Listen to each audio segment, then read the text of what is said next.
Hi friends, welcome to our channel. Topic వచ్చి AP fee reimbursement సంబంధించి మనకు 2024, 2025 గాను. సో, ఫీజు రీయింబర్స్‌మెంట్ అయితే ఎప్పుడు వేస్తారు అనేది చాలా మంది స్టూడెంట్స్ అడుగుతున్నారు. సో, మనకు లేటెస్ట్‌గా అప్డేట్ కూడా రావడం జరిగింది. సో, ఎప్పటికప్పుడు వచ్చే లేటెస్ట్ అప్డేట్స్ అన్నీ కూడా మన ఛానల్‌లో పోస్టింగ్ జరుగుతుంది. సో, కొత్తగా వెయిట్ చేసిన వాళ్ళు ఉంటే ప్లీజ్ వీడియోని లైక్ చేయండి. ఈ వీడియో మీ ఫ్రెండ్స్‌కి కూడా షేర్ చేయండి. వాళ్ళకి ఇన్ఫర్మేషన్ తెలుస్తుంది.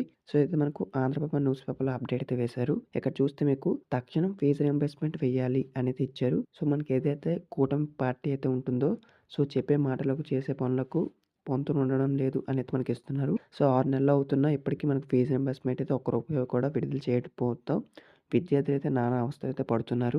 మనకైతే చాలా వరకైతే స్టూడెంట్స్ ఫేస్ చేస్తున్నారు. సో, మనకైతే మాట్లాడుతూ తక్షణం ఫీజు రీయింబర్స్‌మెంట్ బకాయిలను విడుదల చేయాలని, అమ్మఒడి అంటే తల్లికి వందనం పథకం అమలు చేయాలని మనకైతే డిమాండ్ అయితే చేస్తున్నారన్నమాట.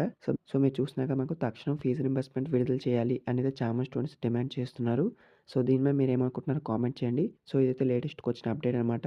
సో, ఇప్పటికి మనకు 6 స్టెప్ వెరిఫికేషన్ అనేవైతే ఇంకా కంటిన్యూ అవుతూ ఉన్నాయి. సో, ఎవరైనా చేసుకోకపోతే అప్లై చేసుకోండి ప్రతి ఒక్కరు కూడా. సో, అవన్నీ కంప్లీట్ చేసుకోండి. మనకైతే ఫీజు రీయింబర్స్‌మెంట్ అయితే జనవరిలో అయితే రిలీజ్ చేసేస్తారు. ఎవరికైతే మనకు ఫీజ్ అయితే రాలేదో వాళ్ళందరికి కూడా వేయడం జరుగుతుంది. ఇదైతే మనకు చెప్పడం జరిగింది ఎడ్యుకేషన్ మినిస్టర్ అనేది. Thank you.